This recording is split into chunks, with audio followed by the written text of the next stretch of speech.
ਮੌਜੂਦਾ ਹਦਾਇਤਾਂ ਅਨੁਸਾਰ ਸੁਤੰਤਰ ਫੀਡਰ ਦੀ ਇਜਾਜ਼ਤ ਕੇਵਲ ਉਹਨਾਂ ਖਪਤਕਾਰਾਂ ਨੂੰ ਦਿੱਤੀ ਜਾ ਰਹੀ ਹੈ ਜਿਨ੍ਹਾਂ ਨੂੰ ਸਮੇਂ-ਸਮੇਂ ਮੁੱਖ ਇੰਜੀਨੀਅਰ ਦੁਆਰਾ ਨਿਰੰਤਰ ਪ੍ਰਕਿਰਿਆ ਜਾਂ ਆਵਸ਼ਕ ਉਦਯੋਗ ਜਾਂ ਆਵਸ਼ਕ ਸੇਵਾਵਾਂ ਘੋਸ਼ਿਤ ਕੀਤਾ ਗਿਆ ਹੈ। ਡੰਡੀ ਇਹ ਵੇਖਣ ਵਿੱਚ ਆਇਆ ਹੈ ਕਿ ਕਈ ਖਪਤਕਾਰ ਪਹਿਲਾਂ ਆਮ ਉਦਯੋਗਿਕ ਫੀਡਰਾਂ ਰਾਹੀਂ ਲੋਡ ਲੈ ਲੈਂਦੇ ਹਨ ਅਤੇ ਬਾਅਦ ਵਿੱਚ ਸਮਰੱਥ ਅਧਿਕਾਰੀ ਦੁਆਰਾ ਨਿਰੰਤਰ ਪ੍ਰਕਿਰਿਆ ਜਾਂ ਆਵਸ਼ਕ ਉਦਯੋਗ ਜਾਂ ਆਵਸ਼ਕ ਸੇਵਾਵਾਂ ਵਜੋਂ ਘੋਸ਼ਿਤ ਕੀਤੇ ਜਾਣ ਕਾਰਨ ਉਹ ਸੁਤੰਤਰ ਫੀਡਰ ਲਈ ਬੇਨਤੀ ਕਰਦੇ ਹਨ। ਡੰਡੀ ਅਜਿਹੇ ਕੇਸਾਂ ਵਿੱਚ ਮੌਜੂਦਾ 11 ਕੇਵੀ ਫੀਡਰ ਨੂੰ ਸੁਤੰਤਰ ਫੀਡਰ ਵਿੱਚ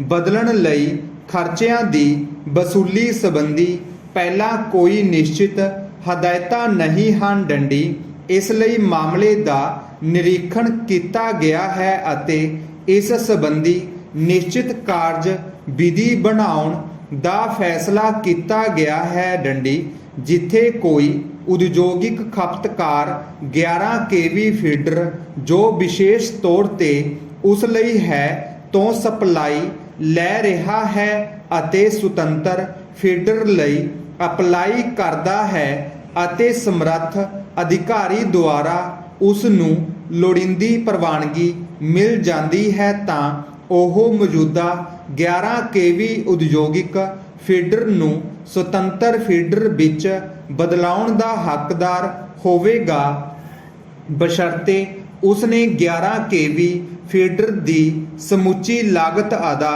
ਕੀਤੀ ਹੋਵੇ ਜਿਸ ਵਿੱਚ 16% ਐਸਟੈਬਲਿਸ਼ਮੈਂਟ ਚਾਰਜਿਜ਼ ਸਮੇਤ OCB BCB ਸ਼ਾਮਲ ਹੈ। ਡੰਡੀ ਜਿੱਥੇ ਉਸਨੇ ਕੇਵਲ OCB BCB ਦੀ ਅਨੁਪਾਤਕ ਲਾਗਤ ਹੀ ਅਦਾ ਕੀਤੀ ਹੈ ਉੱਥੇ ਉਸ ਵੱਲੋਂ ਪਹਿਲਾਂ ਅਦਾ ਕੀਤੀ ਅਨੁਪਾਤਕ ਲਾਗਤ ਨੂੰ ਅਤਿਰਿਕਤ ਕਲੇਮ ਪੇਸ਼ ਕਰਨ ਸਮੇਂ ਘਟਾ ਦਿੱਤਾ ਜਾਵੇਗਾ। ਡੰਡੀ ਅਜਿਹੇ ਖਪਤਕਾਰ ਨੂੰ ਉਦਯੋਗਿਕ ਫੀਡਰ ਰਾਹੀਂ ਕੁਨੈਕਸ਼ਨ ਜਾਰੀ ਕਰਨ ਸਮੇਂ ਉਸ ਵੱਲੋਂ ਅਦਾ ਕੀਤੀ ਉਦਯੋਗਿਕ ਫੀਡਰ ਦੀ ਲਾਗਤ ਅਤੇ ਸੁਤੰਤਰ ਫੀਡਰ ਦੀ ਅਜੋਕੀ ਲਾਗਤ ਦਾ ਅੰਤਰ ਅਦਾ ਕਰਨ ਦੀ ਲੋੜ ਨਹੀਂ ਹੋਵੇਗੀ। ਡੰਡੀ ਜਿੱਥੇ ਮੌਜੂਦਾ ਉਦਯੋਗਿਕ ਫੀਡਰ ਤੋਂ ਕਿਸੇ ਹੋਰ ਉਦਯੋਗਿਕ ਜਾਂ ਆਮ ਖਪਤਕਾਰ ਨੂੰ ਵੀ ਸਪਲਾਈ ਦਿੱਤੀ ਜਾ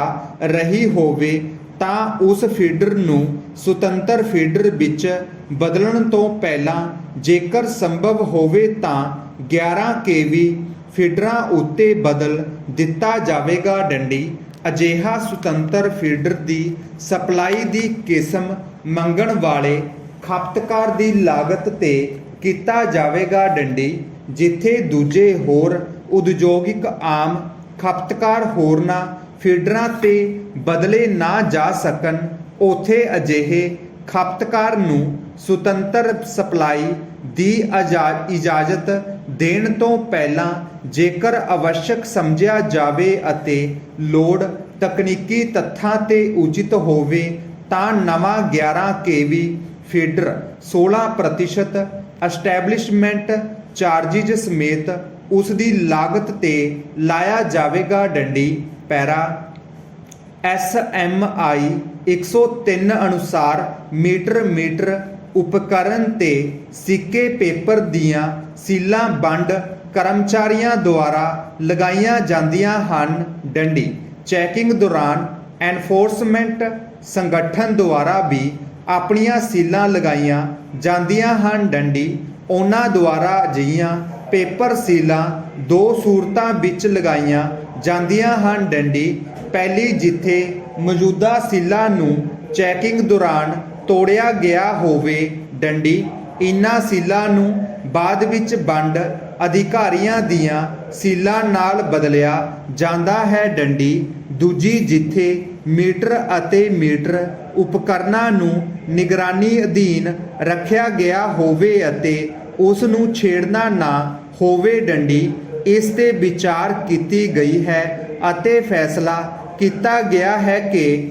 ਜਿੱਥੇ ਕਿਤੇ ਮੀਟਰ ਜਾਂ ਮੀਟਰ ਉਪਕਰਨ ਨੂੰ ਨਿਰੀਖਣ ਅਧੀਨ ਰੱਖਣ ਲਈ ਪੇਪਰ ਸੀਲਾਂ ਲਾਈਆਂ ਗਈਆਂ ਹੋਣ, ਉਹਨਾਂ ਨੂੰ 3 ਮਹੀਨਿਆਂ ਦੇ ਸਮੇਂ ਦੇ ਅੰਦਰ ਅੰਦਰ ਉਤਾਰ ਦੇਣਾ ਚਾਹੀਦਾ ਹੈ। ਡੰਡੀ, ਜੇਕਰ ਅਜਿਹੇ ਉਦਯੋਗ ਨੂੰ ਹੋਰ ਨਿਗਰਾਨੀ ਹੇਠ ਰੱਖਣਾ ਜ਼ਰੂਰੀ ਹੋਵੇ ਤਾਂ ਐਨਫੋਰਸਮੈਂਟ ਸੰਗਠਨ ਦੁਆਰਾ ਹੋਰ 3 ਮਹੀਨਿਆਂ ਦੇ ਸਮੇਂ ਲਈ ਨਵੀਆਂ ਪੇਪਰ ਸੀਲਾਂ ਲਗਾ ਦੇਣੀਆਂ ਚਾਹੀਦੀਆਂ ਹਨ। ਡੰਡੀ, ਉਹਨਾਂ ਉਦਯੋਗਿਕ ਯੂਨਿਟਾਂ ਦੇ ਕੇਸ ਵਿੱਚ ਜਿੱਥੇ ਦੇ ਮੀਟਰ ਜਾਂ ਮੀਟਰ ਉਪਕਰਨ ਨੂੰ ਨਿਰੀਖਣ ਅਧੀਨ ਰੱਖਿਆ ਗਿਆ ਹੋਵੇ, ਐਨਫੋਰਸਮੈਂਟ ਸੰਗਠਨ ਨੂੰ ਕਿਸੇ ਵੀ ਸੂਰਤ ਵਿੱਚ 6 ਮਹੀਨਿਆਂ ਤੋਂ ਵੱਧ ਸਮੇਂ ਲਈ ਪੇਪਰ ਸੀਲਾਂ ਲਾਉਣ ਦੀ ਆਗਿਆ ਨਹੀਂ ਹੋਵੇਗੀ। ਡੰਡੀ, ਇਸ ਸਬੰਧ ਵਿੱਚ ਕੀਤੀ ਗਈ ਕਿਸੇ ਕਿਸਮ ਦੀ ਕੋਤਾਹੀ ਦਾ ਸਖਤ ਨੋਟਿਸ ਲਿਆ ਜਾਵੇਗਾ ਅਤੇ ਅਨੁਸ਼ਾਸਨੀ ਕਾਰਵਾਈ ਕੀਤੀ ਜਾਵੇਗੀ। ਡੰਡੀ, ਸਟਾਪ।